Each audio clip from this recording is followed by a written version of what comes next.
Lucas, capítulo 6. Num sábado, enquanto Jesus caminhava pelos campos de cereal, seus discípulos colheram espigas, removeram a casca com as mãos e comeram os grãos. Alguns fariseus lhes disseram: "Por que vocês desobedecem à lei colhendo cereal no sábado?"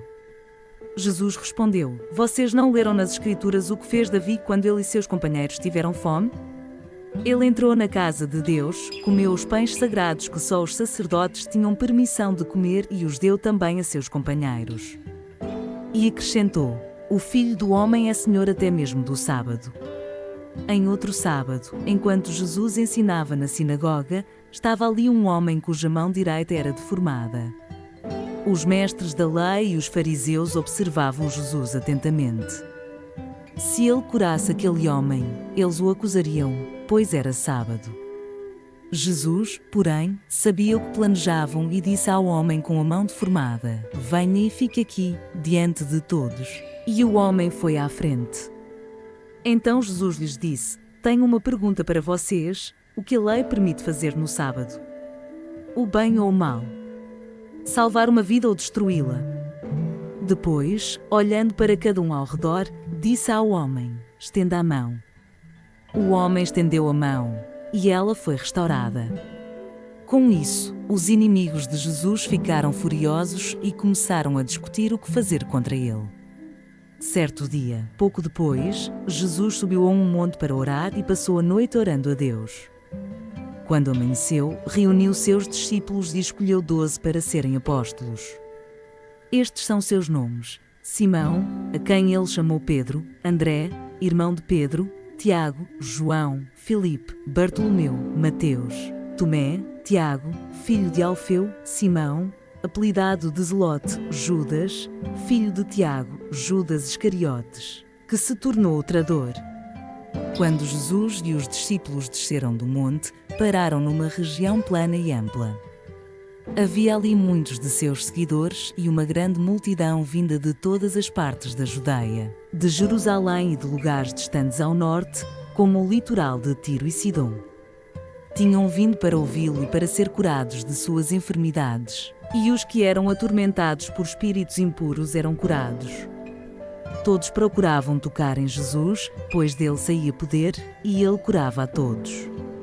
Então Jesus se voltou para seus discípulos e disse: "Felizes são vocês, pobres, pois o reino de Deus lhes pertence. Felizes são vocês que agora estão famintos, pois serão saciados. Felizes são vocês que agora choram, pois no devido tempo rirão. Felizes são vocês quando os odiarem e os excluírem, quando zombarem de vocês e os caluniarem como se fossem maus porque seguem o Filho do Homem. Quando isso acontecer, alegrem-se e exultem, porque uma grande recompensa os espera no céu. E lembrem-se de que os antepassados deles trataram os profetas da mesma forma. Que aflição espera vocês, ricos, pois já receberam sua consolação. Que aflição espera vocês que agora têm fartura, pois um terrível tempo de fome os espera. Que aflição espera vocês que agora riem, pois em breve seu riso se transformará em lamento e tristeza.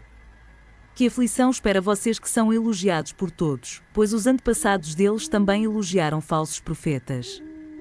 Mas a vocês que me ouvem, eu digo: amem os seus inimigos, façam o bem a quem os odeia, abençoem quem os amaldiçoa, orem por quem os maltratam. Se alguém lhe der um tapa numa face, ofereça também a outra. Se alguém exigir de você a roupa do corpo, deixe que leve também a capa. Dê a quem pedir e, quando tomarem suas coisas, não tente recuperá-las. Façam aos outros o que vocês desejam que eles lhes façam. Se vocês amam apenas aqueles que os amam, que mérito têm? Até os pecadores amam quem os ama. E, se fazem o bem apenas aos que fazem o bem a vocês, que mérito têm? Até os pecadores agem desse modo. E, se emprestam dinheiro apenas aos que podem devolver, que mérito têm? Até os pecadores emprestam a outros pecadores, na expectativa de receber tudo de volta. Portanto, amem os seus inimigos, façam-lhes o bem e emprestem a eles sem esperar nada de volta.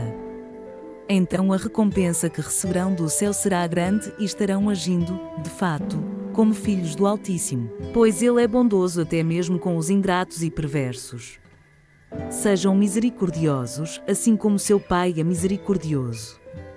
Não julguem e não serão julgados. Não condenem e não serão condenados. Perdoem e serão perdoados. Deem e receberão. Sua dádiva lhes retornará em boa medida, compactada, sacudida para caber mais, transbordante e derramada sobre vocês. O padrão de medida que adotarem será usado para medi-los. Jesus deu ainda a seguinte ilustração: é possível um cego guiar outro cego? Não cairão os dois num buraco? Os discípulos não são maiores que seu mestre. Mas o aluno bem instruído será como o mestre. Porque você se preocupa com o cisco no olho de seu amigo enquanto há um tronco em seu próprio olho? Como pode dizer, amigo, deixe-me ajudá-lo a tirar o cisco de seu olho, se não consegue ver o tronco em seu próprio olho? Hipócrita! Primeiro, livre-se do tronco em seu olho, então você verá o suficiente para tirar o cisco do olho de seu amigo. Uma árvore boa não produz frutos ruins, e uma árvore ruim não produz frutos bons. Uma árvore é identificada por seus frutos. Ninguém colhe figos de espinheiros, nem uvas de arbustos espinhosos. A pessoa boa tira coisas boas do tesouro de um coração bom, e a pessoa má tira coisas más do tesouro de um coração mau. Pois a boca fala do que o coração está cheio. Porque vocês me chamam de Senhor. Senhor, se não fazem o que eu digo, eu lhes mostrarei como é aquele que vem a mim, ouve as minhas palavras e as pratica. Ele é como a pessoa que está construindo uma casa e que cava fundo e coloca os alicerces em rocha firme.